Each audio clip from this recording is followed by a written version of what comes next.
Tous nos cœurs brûlent de cette espérance du retour de notre Sauveur. Différents faits divers nous interpellent et nous incitent à la réflexion. Ils annoncent un événement imminent et d'une grande importance. Mais comment l'analyser? En écoutant Jean-Claude qui, à la lumière de la Bible, t'accompagnera et te permettra d'être prête, d'être prêt pour le retour de Jésus. Note que les éditions spéciales sont disponibles sur YouTube. Quelle est la réponse 2? Le 2, c'est le chiffre. Je te salue fraternellement en Jésus-Christ, le Sauveur du monde. C'est Jean-Claude qui partage avec toi cette nouvelle série qui s'intitule « Découvrir la vérité ». C'est encore avec beaucoup de joie et de bonheur que je te retrouve en ce jour afin de continuer ensemble cette série « Découvrir la vérité ». Pourquoi avons-nous choisi ce thème? Simplement parce que le Saint-Esprit a dicté ce thème-là. Rappelle-toi, Jean 14, 6 déclare, c'est Jésus qui parle et il dit, « Je suis le chemin, la vérité et la vie. Nul ne vient au Père que par moi. » C'est pour que tu découvres Jésus que nous sommes là. Aujourd'hui, notre thème est les premiers péchés 2. Juste avant, prions. Notre Seigneur et notre Dieu, nous te remercions pour la parole. Cet esprit, nous sommes en train de découvrir des éléments qui nous étaient inconnus jusqu'à présent. Alors fais taire les voix, car nous voulons entendre ta voix. Nous voulons marcher dans la vérité. Merci de nous éclairer. Nous t'avons prié au nom de Jésus et pour ta gloire éternelle. Amen. Nous ne pouvons pas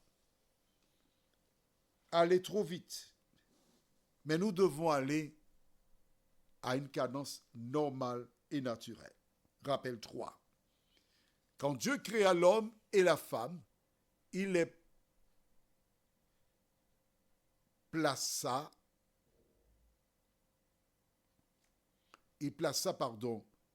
une règle que nous trouvons dans Genèse 2. J'étais en train de réfléchir à cela. Genèse 2, versets 15 à 17. Je suis obligé de revenir là-dessus, car de nouvelles personnes qui arrivent risquent de ne pas comprendre ce que nous faisons. Dans Genèse 2, versets 15 à 17, l'Éternel Dieu prit l'homme et le plaça dans le jardin d'Éden pour le cultiver et pour le garder. L'Éternel Dieu donna cet ordre à l'homme. Tu pourras manger de tous les arbres du jardin, mais tu ne mangeras pas de l'arbre de la connaissance du bien et du mal, car le jour où tu en mangeras, tu mourras certainement. Le certainement a toute sa raison d'être. Il n'y a pas de possibilité. Tu vas mourir.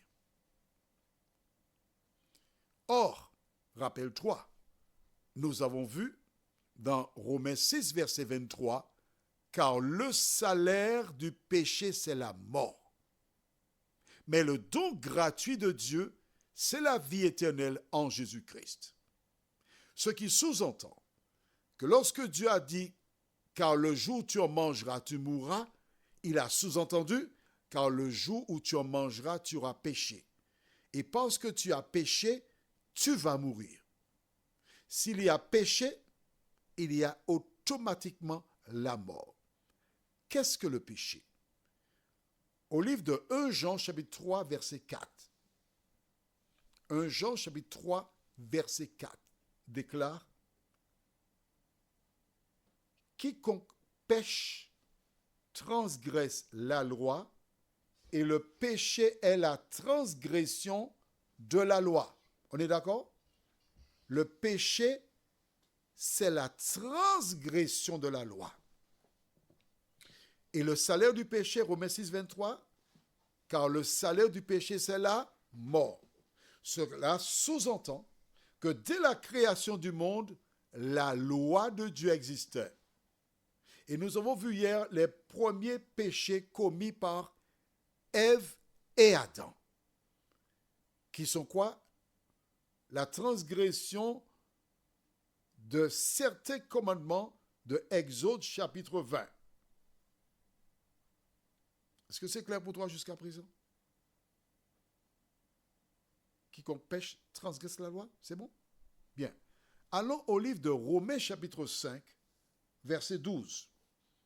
Romains chapitre 5, verset 12.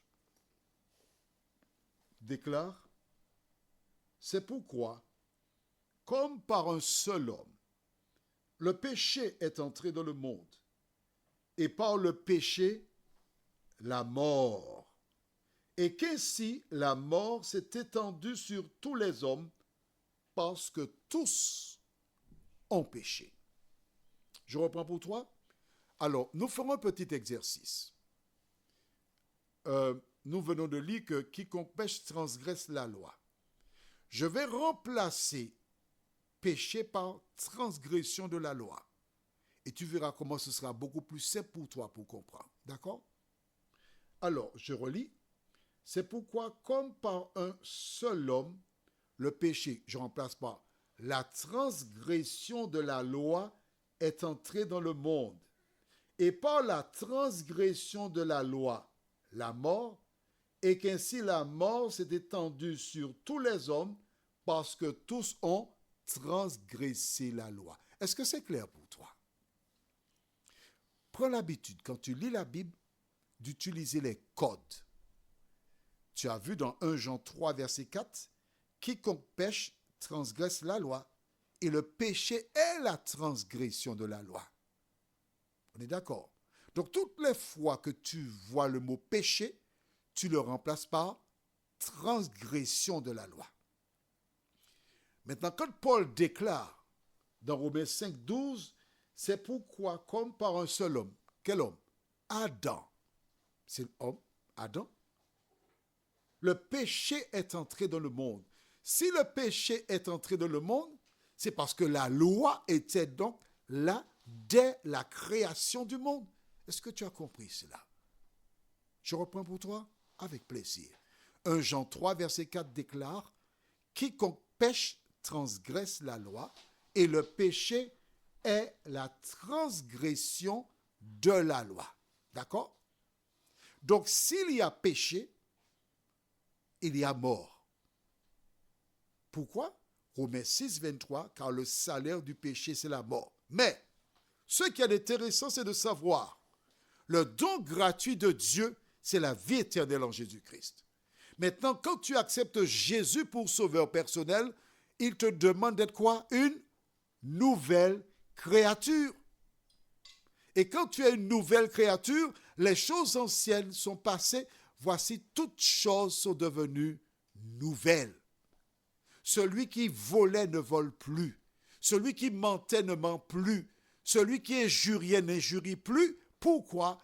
Parce qu'il a été transformé par la parole de l'Éternel.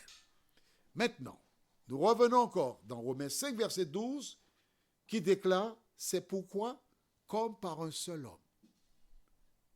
Quel homme? Adam. Le péché ou encore la transgression de la loi est entrée dans le monde. Cela veut dire que la loi existait dès la création du monde.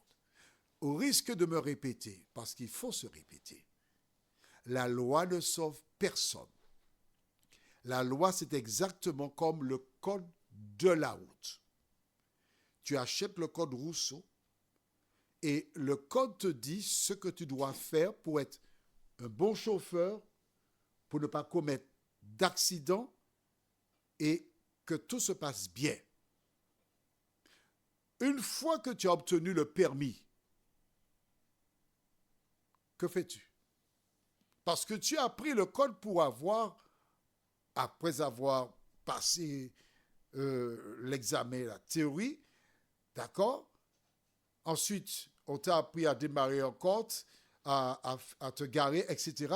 On voit que tu es en mesure de déplacer un véhicule. À partir de ce moment, tu reçois le permis. Que fais-tu? J'ai le permis, maintenant je peux conduire n'importe comment? Non. Tu as le permis. Tu respectes le code de la route. Pourquoi? Pas pour avoir le permis, mais pour protéger ta vie. Tu respectes le code de la route pour protéger la vie des autres utilisateurs de la route, pour éviter d'avoir des accidents. Aussi longtemps que tu fais attention, tu ne vas pas produire d'accident. Et si quelqu'un te heurte, tu n'as aucun souci. Le code de la route t'aide à vivre en bonne et due forme. Tu respectes le code de la route. Mais c'est le permis. Le permis, c'est Jésus de Nazareth. Prions. Notre Seigneur et notre Dieu, combien nous sommes heureux, une fois de plus, de comprendre la parole. Elle nous indique que c'est pourquoi, comme par un seul homme, Adam, c'est lui qui a transgressé la loi. Le péché est entré dans le monde. Et ainsi, le péché s'est étendu sur tous les hommes. Parce qu'en tant que descendants d'Ève et Adam, nous sommes nés dans le péché, formés dans l'iniquité. Mais Seigneur, tu veux que la vérité soit au fond de notre cœur. Tu veux que nous puissions nous tourner vers toi. Toi qui es la vie. T'accepter dans notre cœur. Car sur la nouvelle terre que tu as été préparée, seuls ceux qui ont le cœur pur et qui travaillent avec crainte et tremblement, un jour te verront apparaître dans le ciel pour nous accorder la paix que nous attendons depuis fort longtemps. Seigneur, nous te remercions de nous conduire jour après jour dans la vérité. Nous te remercions de te tenir à côté de nous. Nous t'avons prié, non pas parce que nous en sommes dignes, Seigneur, non, parce que nous sommes nés dans le péché, formés dans l'iniquité. Nous reconnaissons nos faiblesses, mais nous tendons à mettre en pratique la parole. Merci au nom de Jésus pour ta gloire éternelle. Amen. Que l'Éternel continue de te bénir.